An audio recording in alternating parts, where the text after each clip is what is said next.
Assalamualaikum warahmatullahi wabarakatuh. Perkenalkan, nama saya Nur Anissa Hasibuan, NPM 18140107.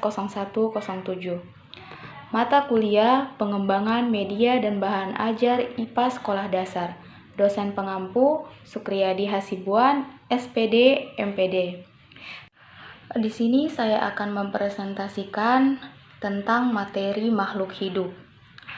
Menurut Helena Curtis 1975, makhluk hidup ialah sesuatu yang 1. Memanfaatkan energi dari lingkungannya dan merubahnya dari satu bentuk energi ke bentuk energi yang lain.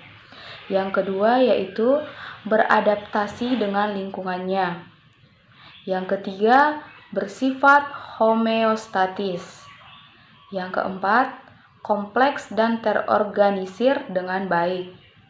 Yang kelima yaitu merespon bila ada rangsangan.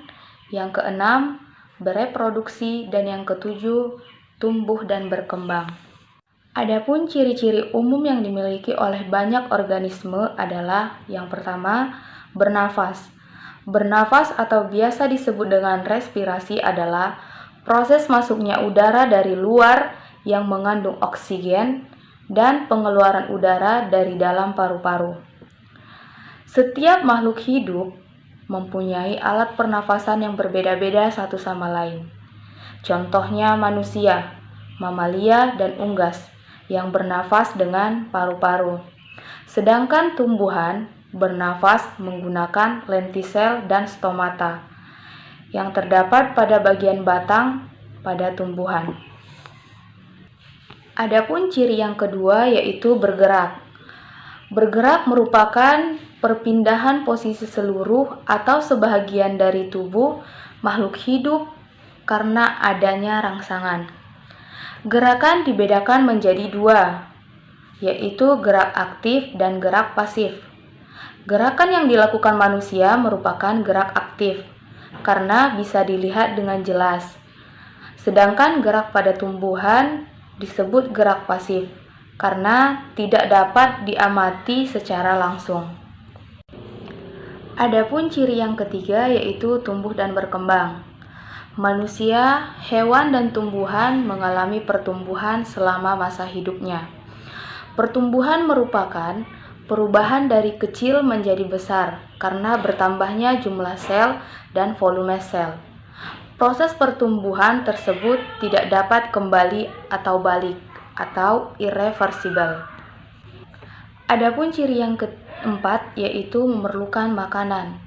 Setiap makhluk hidup pasti memerlukan makanan atau nutrisi untuk mempertahankan hidupnya.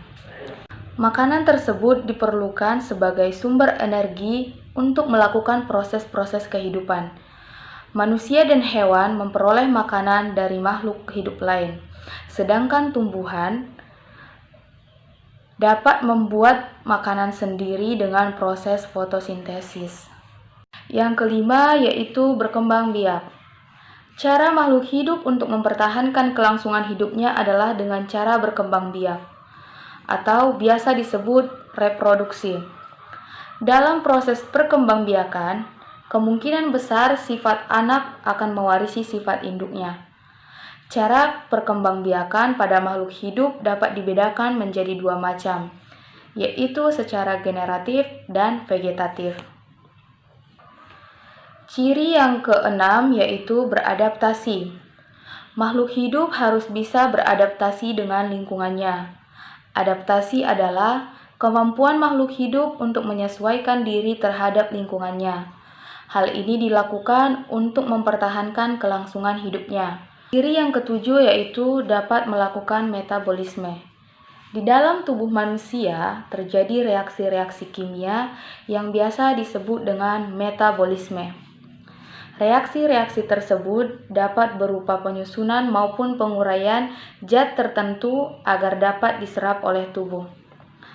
Proses penguraian suatu zat menjadi partikel yang lebih kecil disebut dengan proses katabolisme, sedangkan proses penyusunan senyawa tertentu disebut dengan proses anabolisme.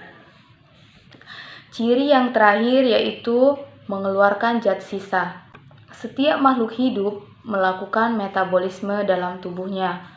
Pada proses metabolisme, selain menghasilkan energi dan juga menghasilkan zat sisa yang harus dikeluarkan dari dalam tubuh, jika tidak segera dikeluarkan, kadar zat sisa yang tinggi akan mempunyai efek yang berbahaya dalam tubuh.